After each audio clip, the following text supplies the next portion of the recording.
মিছিল যাচ্ছে, মিছিল শিববাড়ি পরে মিছিল হচ্ছে, মিছিলে যাচ্ছে সবাই। আগের গাড়ির জন্য আমি আটকে গেছি। টানো টানো টানো টানো টানো টানো টানো টানো টানো বাইরে একটু ঠেলে দিচ্ছি, কারণ আটকে গেছি আমরাও, উনি উঠতে পারতেছে না নিয়ে, এই জন্য একটু হেল্প করতেছি। আপনারাও পারলে মানুষকে উপকার করবেন, হেল্প করবেন। কারণ হয়েছে উনি বুঝতে পারে নাই যে নিয়ে যাইতে পারবে।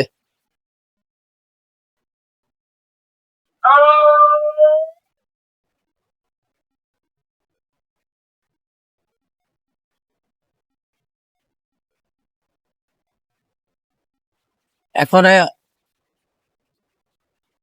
1-150 গজ আছে, এইটা পার হলে পরে একটু উঁচু জায়গা থেকে নিচের দিকে নামতে খুব সুবিধা হবে।